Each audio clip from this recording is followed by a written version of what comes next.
Hey, welcome to the Health with Hashimoto's podcast. This is the podcast where you are going to learn simple and sustainable things that you can do to impact your overall health, and specifically your immune health for your Hashimoto's, your thyroid health, everything that is impacted by Hashimoto's thyroiditis.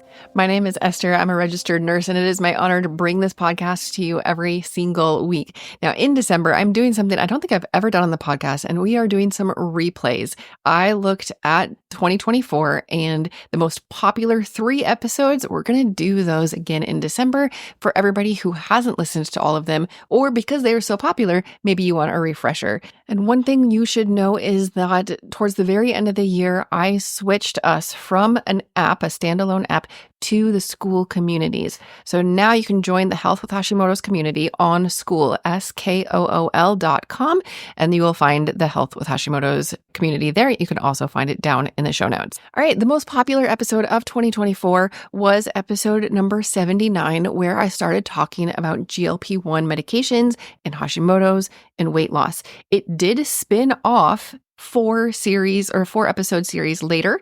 Episode 114, 115, 116, and 117 are all about GLP-1. I talked more about the drugs. I talked about natural ways to increase your GLP-1. I talked about a new system that activates your own GLP-1.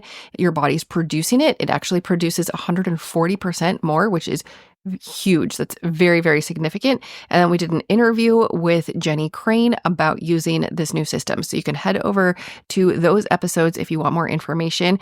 I believe in the episode that you're going to hear, I did say the pluses might outweigh the cons. You know, you're always weighing benefits versus potential side effects. I no longer believe that, especially since there are a lot of other options now on the market. But medications like Semaglutide, Ozempic, Mounjaro, all of these things, I no longer believe that the benefits outweigh the risks because, number one, we've learned more about the risks since I initially recorded this episode back in January of 2024. So there are more risks that are now known. And the second thing is, like I said, now there are some more natural alternatives. You can skip ahead to episode 117 if you want to know the best option. But for now, let's dive into episode 79 about semaglutide and Ozempic and Hashimoto's. Well, today's episode comes out of another struggle to want to understand something. And I have been studying for this podcast episode for about a month. I have been reading and listening to other podcast episodes, reading the research, reading the drug books. Today, we're going to talk about the weight loss drugs. You might have heard them by brand name. You might have heard of them by their generic name. Some of the names that might ring a bell: Semaglutide, Ozempic, Wegovy, Mounjaro, Tirzepatide, and Zepbound. I don't know if I'm saying those last couple correctly, but they are the medications that were originally designed to help people with type 2 diabetes. And in the trials, they discovered, when we help people with type 2 diabetes with these medications, people lose weight. And so some of them have been rebranded for weight loss. We're going to talk about all of this in regards to Hashimoto's and hypothyroid, because when your thyroid is not working optimally, when it is hypo, that means things are generally slowing down in the body, whether that's your hair growth, whether that's your energy overall, whether it's your metabolism. Things slow down. And when your metabolism slows down, it means you tend to gain weight, and it's very hard to get it off. And this is what drives people to look to weight loss medications.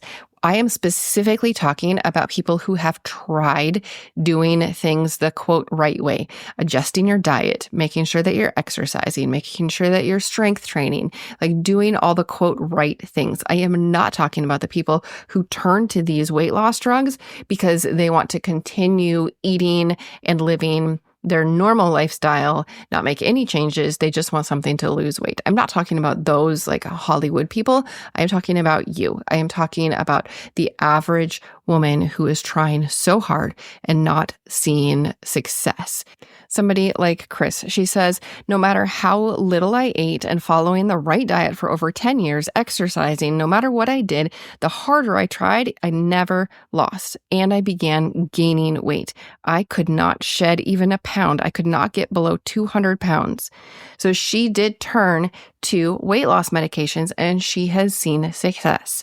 Now, there's other people who have turned to the weight loss medications and they have seen side effects. So let's go over all of it so that you know what you need to know to make at least the start of an informed decision. Now, in a 20-ish minute podcast, I am not going to be able to give you all of the information possible for you to make a completely informed decision.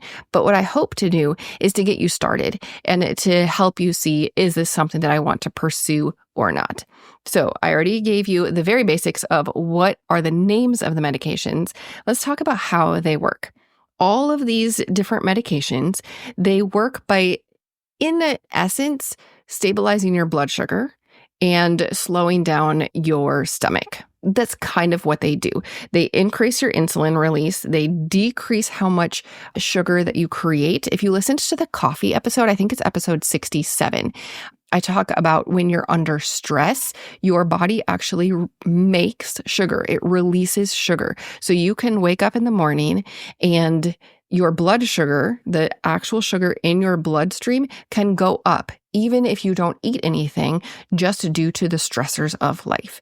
That is one thing that these medications control. They decrease how much sugar your body is making. The medications also delay gastric emptying. That's just a fancy way to say that your stomach doesn't allow food to go through as quickly, and they decrease appetite. There's other research that says that they increase your specific hormone that indicates that you're full.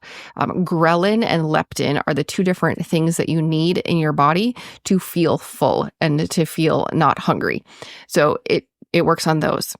These medications work with peptides, and I am a fan of using what's natural in the body. You know that I talk about activators, like activating your body's own ability to produce more antioxidants. Side note, I need to do an episode soon about COVID. I just heard there's one really good study that said when you have more glutathione production endogenous, like make your body making its own, that decreased everything, all of your risks for COVID.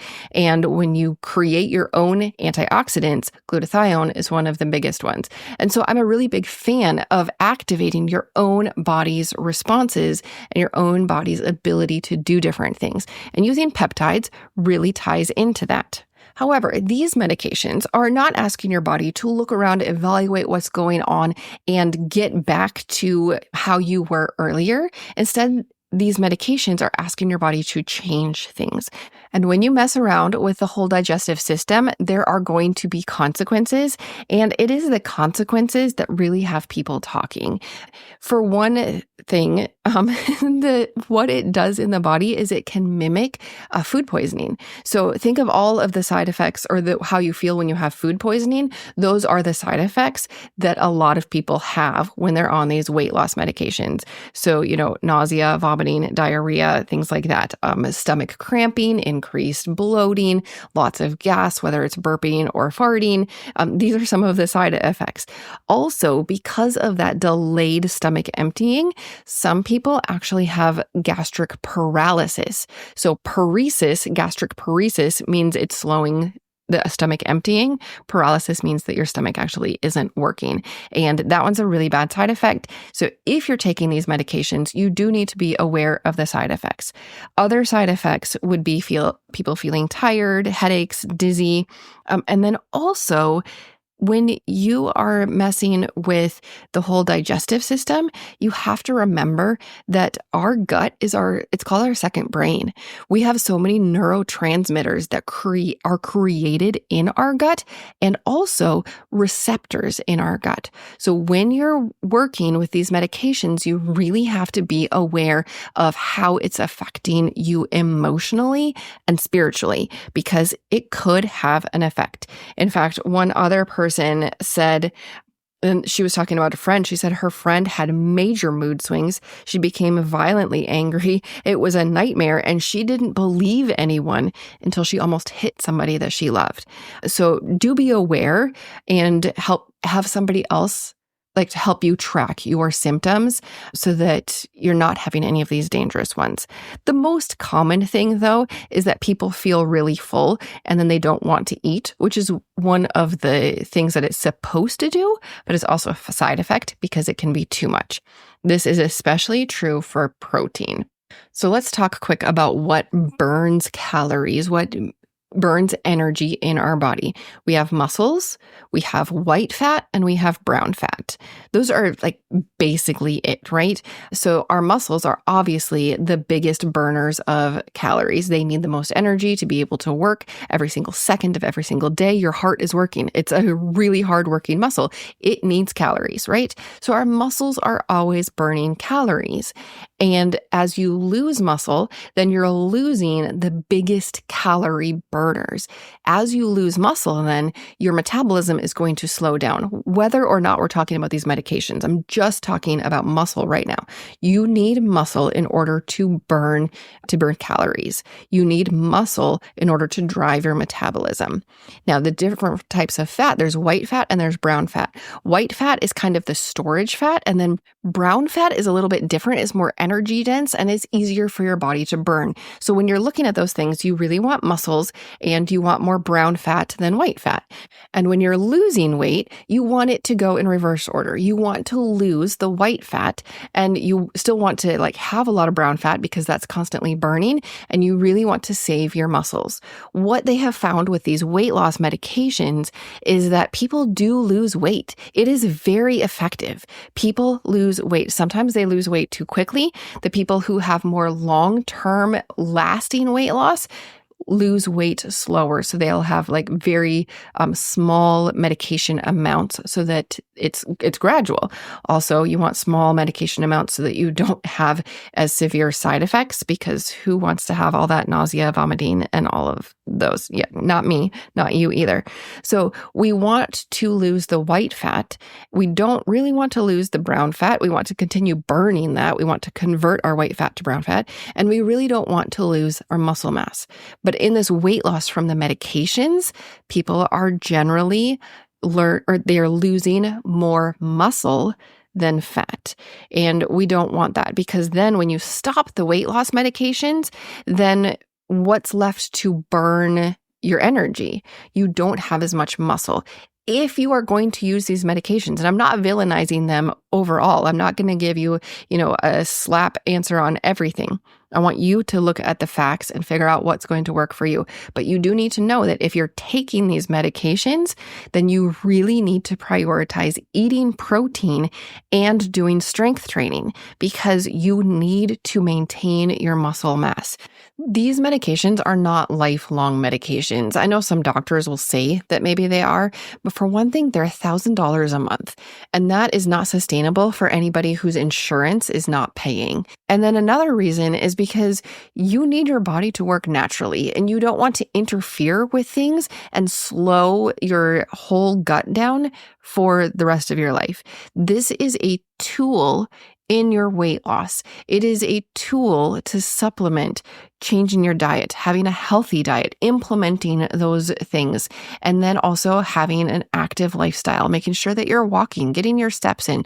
I'm not saying you have to do a HIIT class. I'm saying do the gentle walking and do some strength training to maintain the muscle mass. Once you do stop the weight loss medications, the research says that most people gain it all back, and they're gaining it back as fat, not muscle. So we really want to make sure that you're maintaining your muscle mass while you're taking these medications.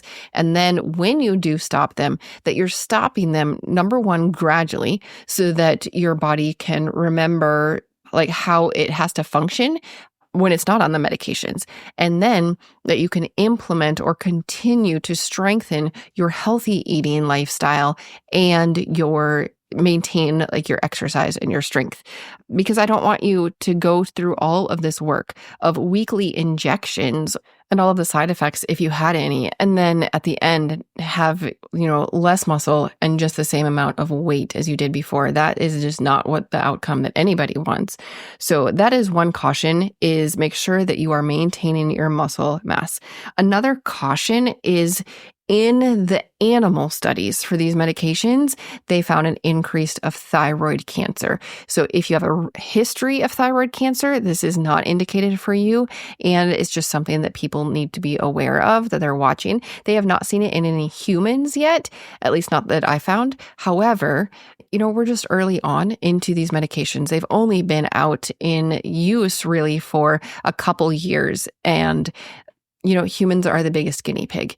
We did it on animals, and now it's out in public, and we're going to start seeing other things down the road. It's just how pharmaceuticals work. They do a little bit of study, and then they put it out to the masses, and then a couple years later, they'll be like, oh, yeah, we're not going to do that one because the side effects outweigh the benefits. But anyway, thyroid stuff. You need to be watching out for cancer. We don't think that's a risk for humans, but it should be noted. However, monitoring your labs and monitoring your energy and all of that is very important because, again, as I talked about in the coffee episode, one reason you don't have coffee with your thyroid medications is because it changes how quickly your medications go through your gut. And so it changes how they absorb. Well, it's the same thing with this weight loss medication, except it's going to slow it down. It's going to change how quickly your medications are absorbed, which means it's going to change how much is getting into your bloodstream. And that means that you need to be really on top of things, especially with your doctor, to monitor how much levothyroxine or other thyroid medications you're taking. Make sure that you're on the right dose for you at this right time. And then if you are losing weight, which you probably will on these medications, then that can change how much medication you need as well. So yes, I did say that some people might need an increase in their dose and some people might need a decrease in their dose. Really being aware of what's working for you and what's going on for you is key in everything. The biggest caution I have about these medications, though, is not any of those physical side effects. The biggest caution I have about them is the mindset. It is the mindset that if I take this medication, I'm going to lose weight and I don't have to do anything else. And I was telling my husband yesterday, I was like, if there is a medication that I could take that would just give me muscles and I didn't have to strength train, I can see how tempting that would be because I don't like to do strength training. I would much prefer to walk or run. I don't like to do strength training, even though I know it's important. So I get it. I get the appeal of just taking a medication, even a shot. People are willing to do that if they can lose weight. And that's where you see the celebrities and the Hollywood type people taking this medication so they can lose weight. Now, I'm not saying that they're not doing the healthy diet because I don't know, but I'm saying that that's the vibe I get from them is they just want to do the quick fixes, not necessarily the lifestyle stuff. And my thoughts on that. I talk about it almost every single week because we need to be looking long-term. We can't just put Band-Aids on chronic problems, and we need to be looking for real fixes. So I see these weight loss medications as a possible tool that can help some people. Can it help you? I don't know. That is up to you to look at with your doctor. But here are some things that you might want to look at before you turn to weight loss medications. Obviously, looking at a healthy diet that is full of real foods, fruits and vegetables and proteins. I am not going to tell you to do one specific diet, paleo or keto or anything. Do what is right for you. Look at what works for your lifestyle. You can go back to the diet episodes I have done. I will link them below in the show notes, but you have to do what's right for you. And what's right for most everybody is real food.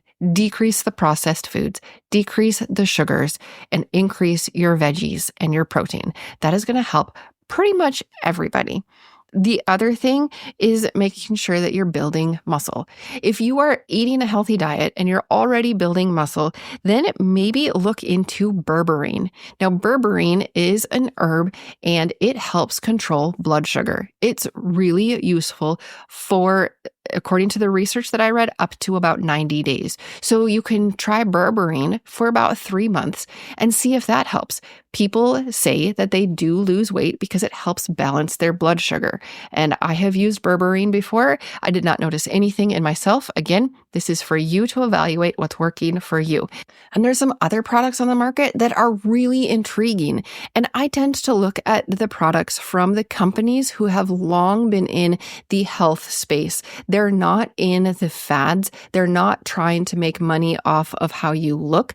They are deep into the health and wellness first. They didn't start because of losing weight. They started based on long-term wellness. Those are the companies that intrigue me the most when they come out with a product that is geared toward fat. You have heard me talk about the company LifeVantage before. That's where I get those activators to activate my own antioxidant production and the mitochondria, which are the energy production of the cell. I've talked about those two in depth before. They have another product, and it is called Fat Burn. And what it does, again, is working with your own body to do what your body can do best. And it converts some of that white fat into beige fat or brown fat. And like I said before, it's easier for your body to burn that fat. With this Fat Burn supplement, it is supporting your body's natural fat burning process. So it's not changing things, it's supporting you, it's supporting your healthy weight management, and it increases your energy expenditure by 181 calories per day. And so that's like your metabolism going up a little bit. And over a 16-week study that they did, people lost about 5.2% of their fat. So that was about 4 pounds over 16 weeks. And they didn't change anything else. This was just their body being supported in their metabolism. But the thing about that is those 4 pounds, over half of that was in their waist and hips. So when I was talking about the weight loss medications, people tended to lose more muscle than fat, and then that's detrimental.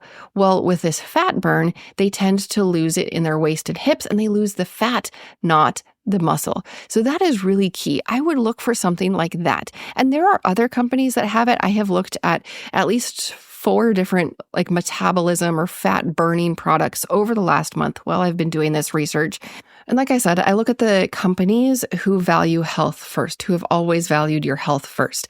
And this is the one that I settled on. This is the one that I bought for my husband. I am not using anything related to metabolism right now, but my husband has been working on losing weight. He has cleaned up his diet. He has been working out really faithfully. He's been building his muscle. He's been doing all the right things, and yet he's having a hard time. So this is the one that I purchased for him after looking at all of the options. Look at the options out there. I am not, diagnosing, treating, recommending, prescribing, anything like that. What I am doing is I am sharing what I have been learning and hoping that it will help you on your journey to better wellness as well. Down in the show notes, I will put a link to this Fat Burn. I'm going to put a link to it where it's stacked with the other activators so that you're producing more antioxidants and you're increasing the energy of the cells, the mitochondria.